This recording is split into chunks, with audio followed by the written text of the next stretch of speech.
सुप्रभात बच्चों। आज हम कक्षा 6 का भूगोल विषय का पाठ 4 मानचित्र का आगे का प्रकरण दूरी और दिशा इसके बारे में पढ़ेंगे। इससे पहले हमने मानचित्रों के प्रकार पढ़े थे कि 3 तरह के मानचित्र होते हैं: भौतिक मानचित्र, राजनीतिक मानचित्र और थीमेटिक मानचित्र। और आज हम पढ़ेंगे दूरी के बारे में कि मानचित्र एक आरेखन होता है जो कि पूरे विश्व या उसके एक भाग को छोटा करके कागज़ के एक पन्ने पर दर्शाता है। या फिर यह भी कह सकते हैं कि मानचित्र छोटे पैमाने पर खींचे जाते हैं, लेकिन इसे इतनी सावधानी से छोटा किया जाता है ताकि स्थानों के बीच की जो दूरी है वह वास्तविक रहे। और ये तभी संभव होगा जब कागज़ पर एक छोटी दूरी और स्थल की बड़ी दूरी को व्यक्त करती हो। इसलिए इस उद्देश्य के लिए एक पैमाना चुना जाता है। पैमाना स्थल पर वास्तविक दूरी यानी ज़मीन पर जो 2 स्थानों के बीच वास्तविक दूरी है वो, और मानचित्र पर दिखाई गई दूरी के बीच का अनुपात होता है। उदाहरण के लिए आपके विद्यालय और आपके घर के बीच की दूरी है 10 किलोमीटर, जिसे हम मानचित्र पर 2 सेंटीमीटर की दूरी से व्यक्त किया गया है। इसका अभिप्राय यह होगा कि मानचित्र का 1 सेंटीमीटर स्थल के यानी ज़मीन पर 5 किलोमीटर के दर्शाएगा। यानी मानव विद्यालय से और आपके घर के बीच की दूरी कितनी है? 10 किलोमीटर। और मानचित्र पर हमने उसे कितने सेंटीमीटर में दिखाया? 2 सेंटीमीटर। अगर आपका विद्यालय यहाँ है तो इससे 2 सेंटीमीटर दूर यहाँ पर आपका घर, ये बीच में 2 सेंटीमीटर की दूरी दिखा दी हमने। तो ये तो वो दिखाया हमने मानचित्र पर, लेकिन वास्तविक रूप से इसमें आपकी दूरी कितनी है? 10 किलोमीटर। तो यानी कि 5 किलोमीटर को हमने 1 सेंटीमीटर से दिखाया। इस प्रकार पैमाना किसी भी मानचित्र के लिए बहुत महत्वपूर्ण होता है। अगर आपको पैमाने की जानकारी है तो आप मानचित्र पर दिए गए किसी भी 2 स्थानों के बीच की दूरी का पता लगा सकते हो। जब बड़े क्षेत्रफल वाले भागों जैसे महाद्वीप या 2 देशों को कागज़ पर दिखाना होता है, तब हम लोग छोटे पैमाने का उपयोग करते हैं। मान लो उदाहरण के लिए देखो कि मानचित्र पर 5 सेंटीमीटर बराबर 500 किलोमीटर इसको दिखाया जाता है, तो इसे हम छोटे पैमाने वाला मानचित्र कहते हैं, क्योंकि पैमाना हमने कितना रखा? 500 किलोमीटर को 5 सेंटीमीटर में, तो इसलिए ये छोटा पैमाना हुआ। जब एक छोटे क्षेत्रफल वाले भाग जैसे कोई आपका गांव या शहर है उसे कागज़ पर दिखाना होता है, तब हम बड़े पैमाने का उपयोग करते हैं। और वहाँ हम क्या दूरी रखते हैं, क्या पैमाना रखते हैं?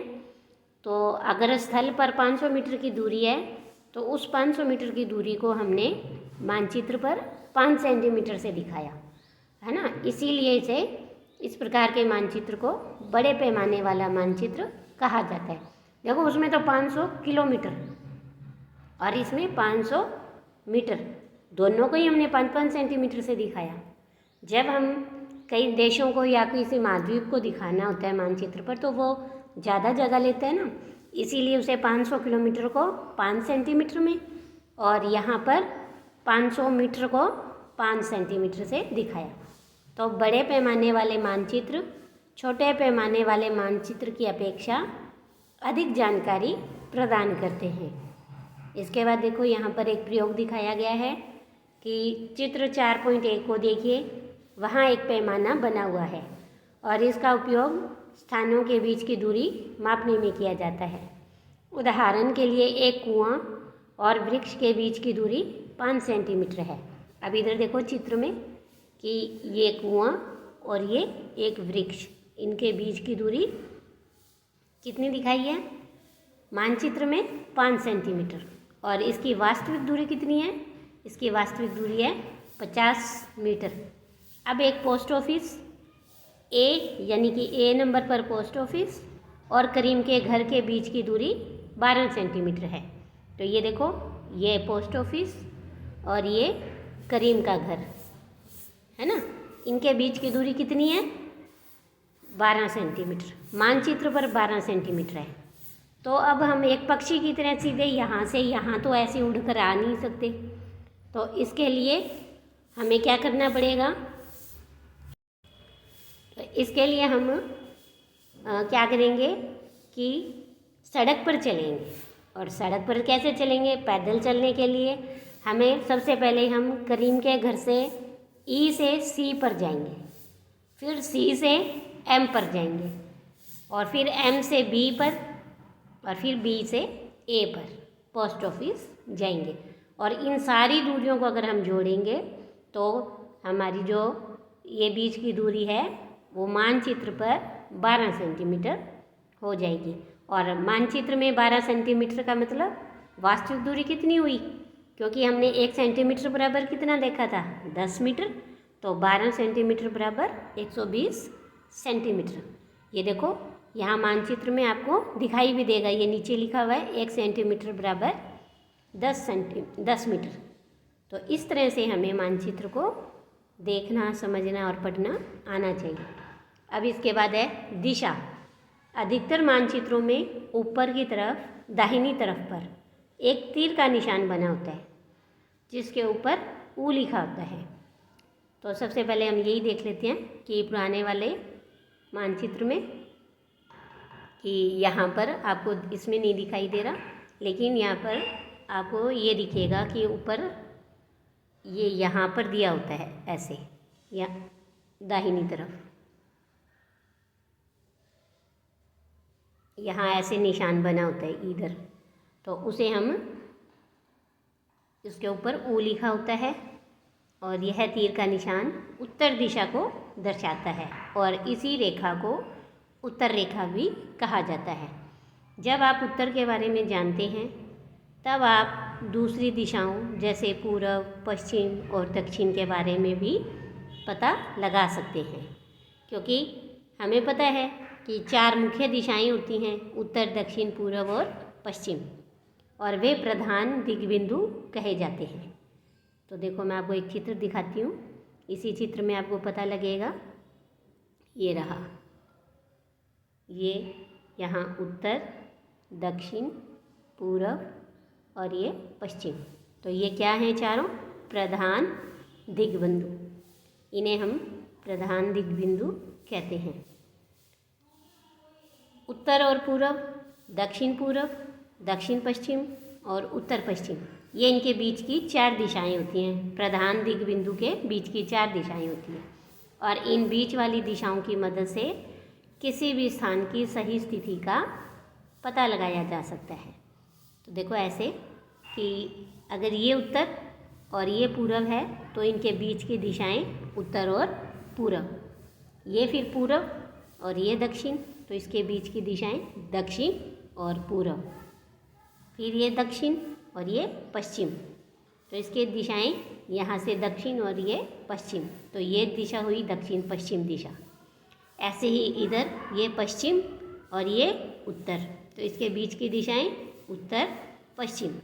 इस तरह से 8 दिशाएं मानी जाती हैं, और इन्हीं दिशाओं के आधार पर हम किसी भी स्थान की, किसी भी वस्तु की हम स्थिति का पता लगा सकते हैं कि वो कौन सी दिशा में स्थित है। इसके बाद देखो कि अब हमने जो 4 मानचित्र देखा था चित्र 4.1 में, उसमें हम कई दिशाओं का पता लगा सकते हैं कि विकास के घर से सामुदायिक केंद्र और खेल के मैदान की दिशा। तो देखो इसी मानचित्र को हम दोबारा देख लेते हैं कि ये रहा विकास का घर, और इस विकास के घर से हमें देखना है सबसे पहले सामुदायिक केंद्र कहाँ है। तो देखो ये विकास का घर और ये सामुदायिक केंद्र, तो ये इस विकास के घर की उत्तर दिशा, ये दक्षिण, ये पूर्व और ये पश्चिम। तो अब देखो कि इसके घर से सामुदायिक केंद्र कौन सी दिशा में हुआ? उत्तर दिशा में। और अब विकास के घर से ही खेल का मैदान कौन सी दिशा में हुआ? तो खेल का मैदान इधर है ना, तो देखो ये कौन सी दिशा हुई? ये उत्तर और ये पूर्व, और इनके बीच की उत्तर पूर्व दिशा में। खेल का मैदान हुआ, है ना। तो ऐसे ही विकास के घर से ये दुकान देखो कौन सी दिशा में है, या दुकानों की दिशा से इसको देख लो। तो ये हमने विकास का घर बना रखा है और ये दुकान का उत्तर, दक्षिण, पूर्व और पश्चिम। तो दुकान से अगर हम विकास का घर देखेंगे तो कौन सी दिशा में आ रहा है, ये पूर्व और ये पश्चिम। तो ये माफ़ कीजिए, पश्चिम, दक्षिण। तो ये हो गया दक्षिण और पूर्व में। तो दक्षिण पूर्व में दुकान की दिशा से विकास का घर आ रहा है। तो इस तरह से हम, अगर हमें दिशाओं का भी ज्ञान है तो हम इस चीज़ों का आसानी से पता लगा सकते हैं और मानचित्र को पढ़ना आसान हो जाएगा। तो इसके बाद देखो कि एक और होता है दिक् सूचक यंत्र, कि दिक् सूचक यंत्र ऐसा होता है, इसकी सहायता से हम किसी भी स्थान की दिशा का पता लगा सकते हैं और यह एक यंत्र है। इसकी सहायता से मुख्य दिशाओं का पता लगाया जा सकता है। इसके बीच में ये चुंबकीय सुई होती है जो हमेशा उत्तर और दक्षिण दिशा में होती है। ये उत्तर और ये दक्षिण। जब हमें पता है ये उत्तर और ये दक्षिण है तो फिर हमें ये पूर्व और ये पश्चिम, इसका हम पता कर सकते हैं। उसके बाद अगर ये उत्तर और ये पूर्व है तो ये, इसके बीच की दिशा उत्तर पूर्व। इस तरह से हम ये सारी इन 8 दिशाओं का पता कर सकते हैं। तो इस तरह से आज हमने दूरी और दिशा के बारे में पढ़ा। इससे पहले हमने मानचित्र के प्रकार पढ़े। इसके बाद हम पढ़ेंगे मानचित्र के अंदर प्रतीक चिन्ह।